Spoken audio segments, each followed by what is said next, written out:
I stood at graduation with no one expecting me to be there. Savannah's name rested on an empty chair, tailored for a lie.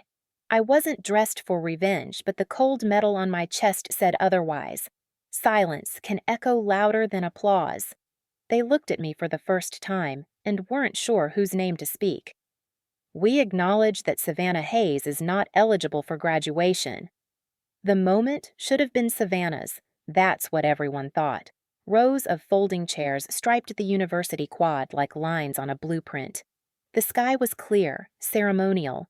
Parents clutched their phones and bouquets, scanning the program booklet like it confirmed their legacy. The brass band hummed a hopeful prelude. I stood near the back with the other scholarship kids, names not printed, faces not expected.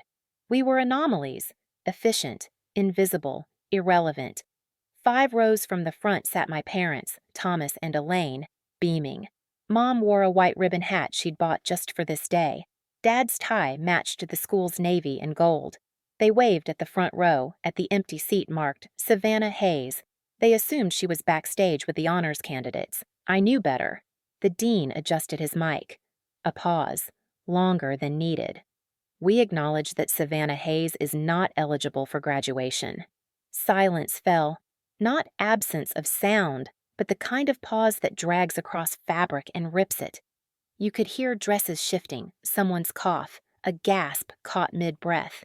Mom's gloved hand flew to her mouth. Dad blinked like he'd misread reality and was waiting for it to reload. The audience murmured. Not loud, but rippling, precise, the way judgment always travels. Then the Chancellor stepped forward, his voice warm but certain. But excellence often hides in plain sight. Please recognize Laurel Hayes, recipient of the Chancellor's Medal for Academic Resilience. A second silence, then applause. Scattered at first, unsure if this was a mistake. But when I stepped forward, metal glinting, it grew louder. Applause not for shock value, but recognition. The spotlight, physical, emotional, generational, shifted. I didn't walk with vengeance. I walked with weight. The weight of every shift, skipped meal, silent ache. The weight of being overlooked, then finally seen. As I reached the stage, I felt the chair behind me, not Savannah's, but mine, the one I built quietly, day by day. And I knew this was only the beginning. The illusion shattered over an apple pie and a tuition check. It happened in the kitchen. The light above the island glowed soft and buttery. Mom was slicing apples for a pie, humming something off-key. Dad flipped through a bank statement, nodding like it made sense. I was home for the weekend, between midterms and microwaved rice dinners, still smelling faintly of library dust and cold coffee. Savannah had just gotten accepted to Green Ridge, her first choice. She made a show of it. The acceptance letter had gold leaf on the envelope. She laid it down like a royal decree. They beamed. Mom clapped. Dad rubbed her shoulder and said, "Of course we'll cover tuition. You focus on thriving." And just like that, the room cracked. I was sitting 3 feet away, drinking lukewarm tea from a chipped mug. No one asked how I'd been managing 3 jobs. No one mentioned the scholarship forms I'd filled out in the computer lab at 2 a.m. because my laptop crashed. "Good thing Laurel's so resourceful," Mom added, stirring sugar into the pie mix. "She always finds a way." I nodded like I was proud of that. Like, finding a way didn't mean falling asleep in stairwells between tutoring sessions and graveyard radio shifts. Dad signed the check with a blue pen that didn't match the others in the drawer. I remember that. The wrong ink made it look like an afterthought, like the future they invested in was bright and expensive and not mine. I excused myself, went upstairs, and shut the door without making a sound. My dorm room was smaller than that kitchen, but at least it was mine. On the back of my closet door was a faded post-it note. Earn the dawn. I'd written it freshman year after a 4-hour shift ended with someone throwing up on the studio carpet. The janitor looked at me, not with pity, but respect. He said, "Kids who work through the night make better mornings." I turned that sentence into a rule, into a rhythm, into a reason. And in that moment, upstairs, alone, while the apple pie baked, I realized something awful. They weren't cruel. They were convinced. They believed Savannah was the investment. And I was the hedge fund of self-reliance. No one roots for the girl expected to survive. So I didn't cry. I didn't rage. I added a second post-it beneath the first. Survive on merit. Flourish in silence. And the next morning before the sun came up, I caught the 5:17 back to campus. No goodbye, just resolve. While Savannah posed on beaches, I mapped stress fractures in steel. We were only 2 years apart, but it felt like we'd grown up in different atmospheres. Savannah's world shimmered with warm filters, sunset photos from rooftop lounges, feet in the sand, cocktail in hand. Her life was a stream of moments curated to sparkle, balconies, brunches, and branded hashtags. Mine was fluorescent lit and full of code. At 2:13 a.m., I sat alone in the engineering lab watching a neural net misclassify a bridge fissure. The sensor array blinked, hungry for calibration. I logged the error manually, fingers stiff from cold. The heat cut off at midnight to save funds, and I wasn't on the department's radar enough to complain. The motion sensor lights went dark again. I waved one arm, slow, like a ghost testing the air, and the room lit back up in reluctant fluorescence. I remember thinking, I'm more visible to machines than to people. Across town, Savannah was likely at another theme party. A week earlier, she'd posted from a yacht deck during midterm madness. She wore a captain's hat, held a plastic champagne flute, and captioned it, "College is hard." When we talked on the phone, it was always on her time. She called during my 15-minute break between shifts, speaking in fast loops about group drama, sorority mixers, and how her professor, low-key, loved her presentation, even though she hadn't read the article. Then she'd ask, "Anyway, how's your semester?" "Busy," I'd say. "I'm presenting a paper on adaptive structural diagnostics next week." "That sounds technical," she laughed. "You should really go out more." Our conversations were like theater rehearsals, predictable beats, her spotlight, my silence. Mom and Dad called too, usually on speaker. They asked about Savannah's classes, her roommate, her personal growth. Then they'd turn to me, but only halfway. "You're still okay with those grants, right?" I'd nod into the phone. "I co-authored a paper that just got shortlisted for—" "That's great, sweetheart," Mom would say. "Anyway, Savannah's marketing club is planning a fundraiser, champagne tasting. Isn't that sophisticated?" I stopped trying to be impressive. I started trying to endure. I learned which vending machines on campus jammed but still dispensed, which professors accepted late submissions if you mentioned family emergencies, which lounges left leftover muffins after networking events. At the food pantry, I once smuggled 2 weeks' worth of groceries in a borrowed Domino's box because security guards didn't check if you walked like you were delivering dinner. The worst part wasn't the hunger. It was knowing that if I told my parents, they'd say I was too proud to accept help. They wouldn't see it as neglect, just as another notch on my independence. Independence was a badge I hadn't asked for. Meanwhile, Savannah's wrist glinted with festival bands and student loan money spent like glitter. I didn't envy her. Not really.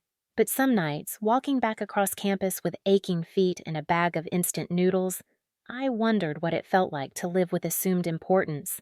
Not to have to prove you belonged, just to be. She was crying on a borrowed car, robe folded like a lie. I found her by accident. The sun had just started to sink behind the tallest dorms, casting long, amber streaks across campus. I was on my way to the lab to print a final version of my research poster when I cut across the back lot behind the art building, a shortcut I rarely used. She was there, Savannah, perched on the hood of an old Toyota that wasn't hers, mascara running in black tributaries down her cheeks. Her cap and gown were crumpled beside her like shed skin. She didn't see me at first. Her phone buzzed on the asphalt. Amber, probably, texting about the after-party. I watched her thumb hover, then fall back limply to her lap. "Savannah?" I asked, instinct overriding memory. She looked up. Her eyes widened, then closed tight like it physically hurt to be seen. "I didn't think anyone would find me here," she said, voice raw. She held out a thick envelope. "Green Ridge University Academic Dismissal." I took a step closer, not touching it. "January," she whispered. "They kicked me out in January." The wind picked up, scattering a stack of flyers across the lot. Abstract art critiques, half-toned portraits, the kind of curated mess she used to love. Now, it felt hollow. "Why didn't you tell them?" I asked, already knowing. Her laugh cracked mid-throat. "Because if I pretended hard enough, maybe it would fix itself. Maybe they'd let me walk and then I could just catch up later." She looked at the robe beside her like it had betrayed her. "I had it custom stitched," she admitted. "The bookstore asked for proof of enrollment. I forged it.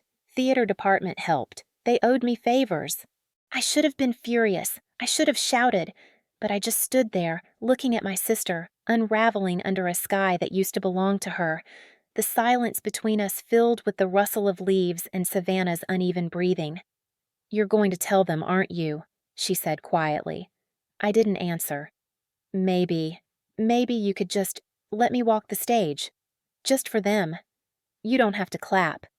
My chest tightened. She wasn't asking for forgiveness. She was asking for illusion. One last curated scene before the truth pulled the curtain down. And I realized I'd spent 4 years holding back storms to keep my world upright. I wouldn't lie to help hers float.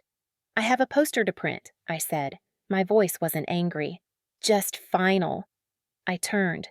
Behind me, I heard her sob again, a sharp, childlike hiccup that echoed against brick. But I didn't stop. There's a cruelty in choosing reality over empathy, and sometimes there's grace in it too. Then the Chancellor called my name. I didn't plan for revenge to have an audience, but apparently, fate did. The morning air was heavier than usual, humid, pressing, ceremonial. The quad buzzed with nervous anticipation, folding chairs lined up like obedient soldiers, their metal frames glinting under the late spring sun. Faculty in regalia formed a procession, their colored sashes swaying with every careful step.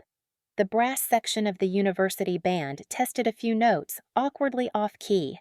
I stood at the back, among the outliers, students who weren't listed in the program but had met every requirement just without fanfare. Savannah's seat sat waiting, front row center. It had her name printed in looping script, Savannah Hayes, honors candidate. Mom kept craning her neck to catch a glimpse behind the stage. Dad fumbled with his phone, trying to switch it to video mode.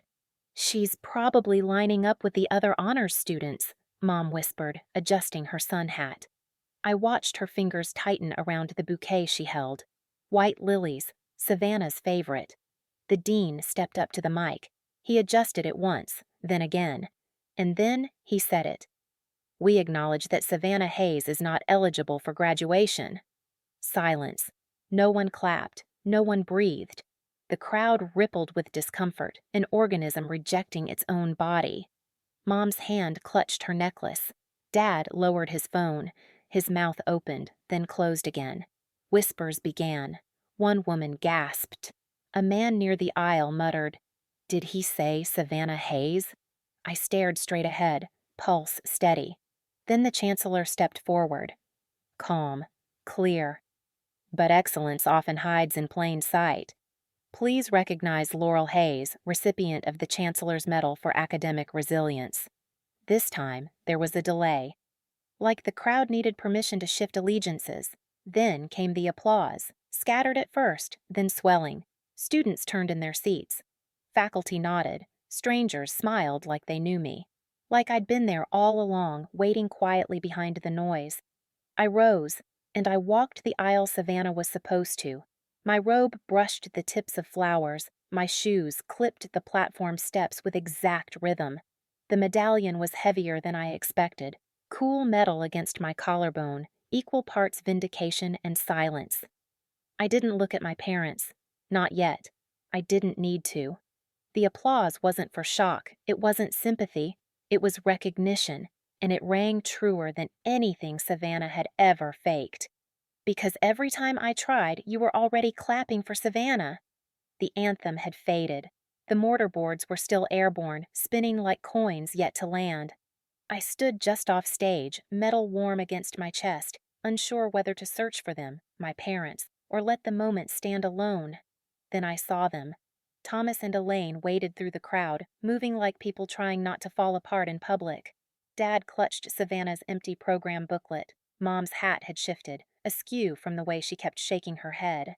Savannah trailed behind them, still in the custom-stitched robe, still clutching her lie like a child with a broken toy. Her mascara had dried, flaking slightly. Her lips were tight, stubborn. We met at the stone fountain, where graduates traditionally signed their names with chalk. It was half covered in pastel initials, hearts, class of forever scribbles. I stared at the basin, wondering if it was possible to mark a name without erasing another. Mom opened her mouth, closed it, opened it again. Then finally, "Why didn't you tell us?" Her voice cracked, not with rage, but with something worse. Shame. I couldn't tell if she meant Savannah's lie or my truth. I looked at her, at both of them. Their confusion was real. Their grief was real. But so was their absence when it mattered.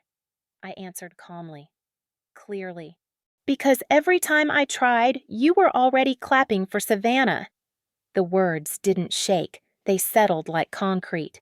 Dad stepped toward Savannah and slowly pulled the dismissal letter from her hand. He scanned it, eyes widening on certain lines.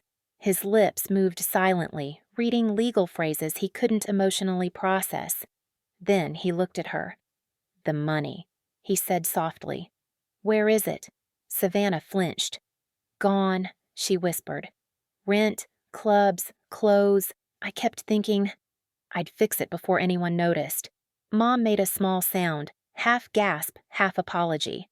The wind kicked up a few chalk flakes. One landed on Savannah's shoulder. She brushed it off like it burned. "So what now?" she snapped.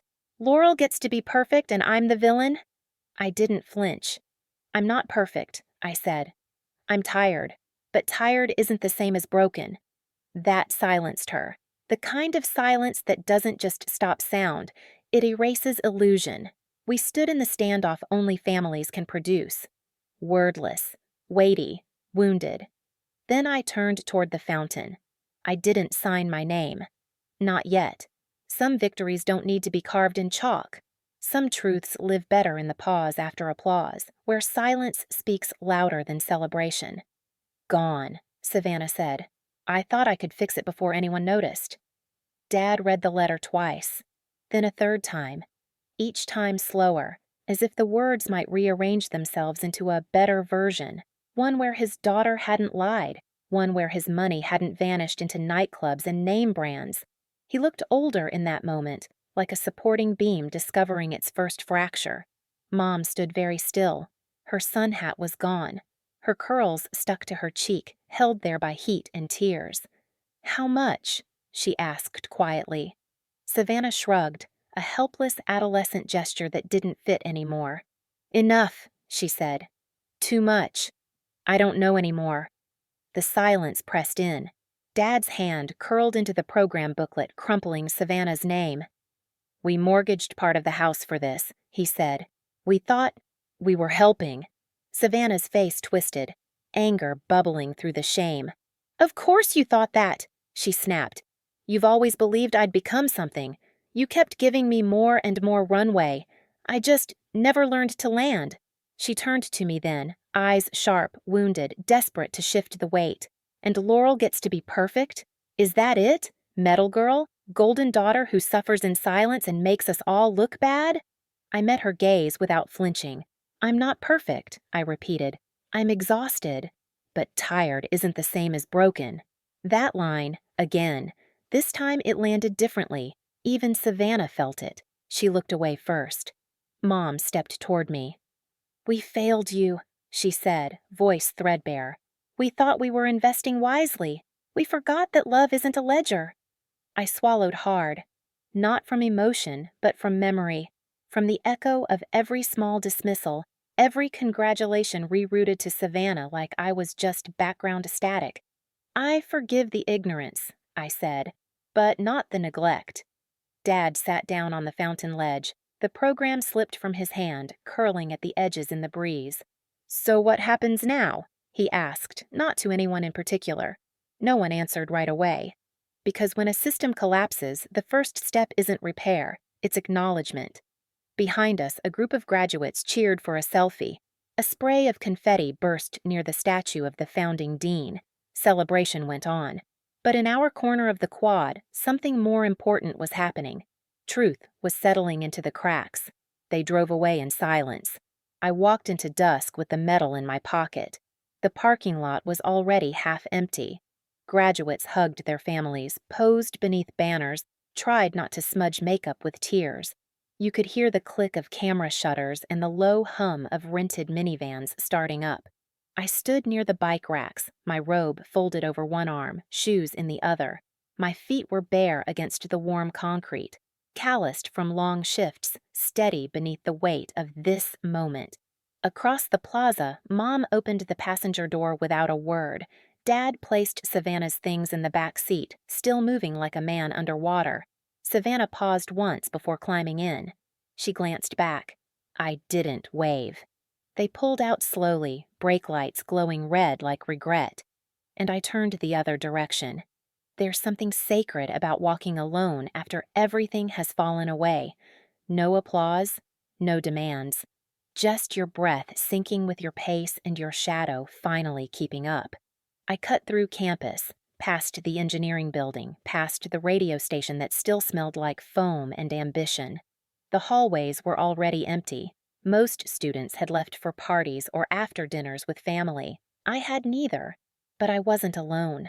At the far end of the quad, beneath a crooked lamppost, stood Professor Ramirez. He held 2 paper cups of coffee, one already missing a sip. "Told myself if you didn't show, I'd drink both," he said. I smiled, took the cup. We sat on a bench facing the administration building, the one with the cracked steps I'd once written a proposal to repair. "You know," he said, "talent gets noticed. But talent with resilience, that's the alloy no one sees coming." He reached into his coat pocket and handed me a slender mechanical pencil, engraved in small cursive. "Design the day." I didn't cry. I just nodded. The sun dipped lower, turning glass windows into sheets of fire. Shadows stretched long, like reminders of everything we carry and the shape we cast. "So what now?" he asked. I pulled the medal from my pocket, ran a thumb along its edge. "Seattle," I said. "Startup internship. Structural integrity systems for floating bridges." He raised his coffee cup. "To building what holds." We clinked cups. Later that night, back in my dorm, I packed a single suitcase. Everything else I needed was in my head, or on Post-its. Before closing my laptop, I wrote one last email to Thomas and Elaine. Clear, professional, without venom. "I'm heading to Seattle for the summer. I've mapped out my budget, scholarship coverage, and contract terms. Please use any remaining college funds for your retirement. I'm covered. Learn to take care of yourselves now." I hit send before doubt could argue, and in the stillness that followed, I realized this walk, this life is mine now. Not gifted, not assigned, earned. The kitchen was the same, but this time assumptions were replaced by spreadsheets. I returned home in July, just for a weekend. Seattle had stretched me, new skyline, new pace, new language of possibility. But Mom had emailed 3 times in a row, each message longer than the last. The subject line of the final one simply read, "Can we talk?" So I flew back. Same house, same flowered curtains in the kitchen window, same faint smell of cinnamon and floor polish. But everything else had shifted. We sat around the table, Thomas, Elaine, Savannah, and me. No pie, no celebration, just numbers. "We paid $47,000 over 4 semesters, Dad said, voice flat. Most of it borrowed. He slid a folder across the table, loan terms, payment schedules, tuition receipts. Savannah didn't flinch. She opened her laptop, clicked a few tabs, then rotated it toward us. "I'm working part-time," she said. "Catering 3 nights a week, dog walking on Sundays. I'm re-enrolling at community college. 1 class at a time." Mom blinked, Dad exhaled. "If I stick to the plan," Savannah continued, "I can start repaying in 4 months. I'll finish by the time I'm 28. The room was quiet, not heavy like before, measured. I sipped lukewarm tea, thought of all the nights I'd crunched numbers alone, all the times I'd longed for this, accountability not as apology, but as blueprint. "Let's build a repayment schedule," I said, opening my own laptop. For the next hour, we worked like project managers. Savannah listed her expected income. I cross-referenced with tuition timelines. Dad handled the shared Google sheet, squinting at formulas with quiet concentration. Mom made too much food. She kept refilling everyone's plate like it might mend something, and in a way, it did. Because this wasn't forgiveness. It was a distribution of weight. When we finished, Savannah looked at me, not grateful, not resentful, just steady. "Thank you," she said, not for the spreadsheet, but for not walking away. Later that night, I found the old post-it on my childhood closet door, faded, curling at the edges. "Earn the dawn." I didn't take it with me. It had done its job. Now, the morning wasn't something to chase. It was something I could design. Justice isn't inherited, it's architecture. Seattle, late August. The sun rose earlier now, amber streaks slipping through my apartment's east-facing windows, painting quiet equations across the hardwood floor. My desk was a sprawl of post-its, circuit diagrams, and half-finished poems. In this space, the technical and the personal didn't fight each other. They held hands.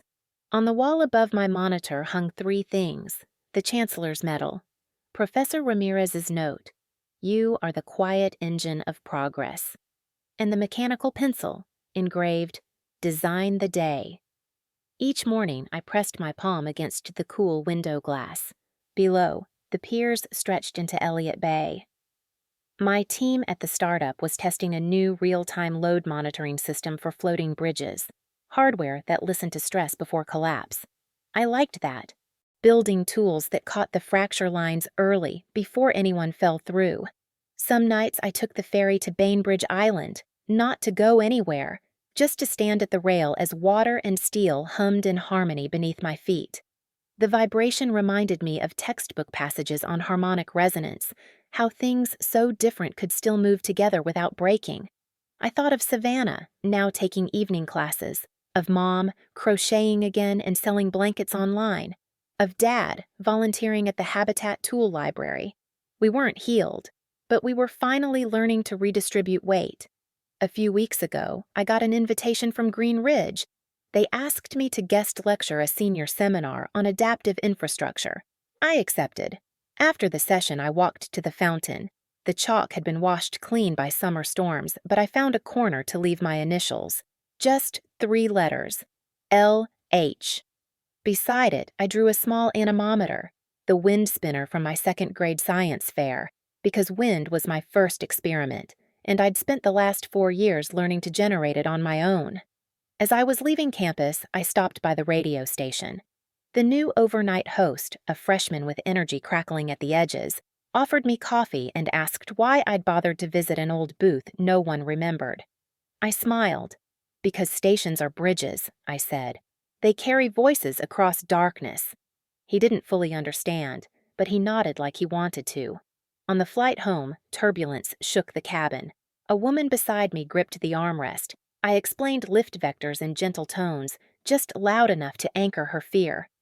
"Are you an engineer?" she asked, half laughing. "Yes," I said. Then, after a pause, "Also a sister. A daughter. A survivor of biased budgets." She smiled, fell asleep, and I watched the city lights below, pinpricks of structure and story and possibility. Not a fixed point on a map, but a network, built with intention, lit from within, capable of holding. Sometimes the hardest part of being overlooked isn't the silence, it's realizing that people genuinely believed you didn't need more, that your resilience was permanent, that your independence was effortless. But survival isn't the same as support. This story isn't about revenge in its loudest form. It's about reclaiming space that was quietly taken, about being seen not because you demanded attention, but because you earned it, day by day, quietly, without applause. Laurel didn't steal the spotlight. She didn't sabotage her sister. She didn't rage or beg. She just endured. She built. She designed her life like the bridges she studies, stress-tested, balanced, honest.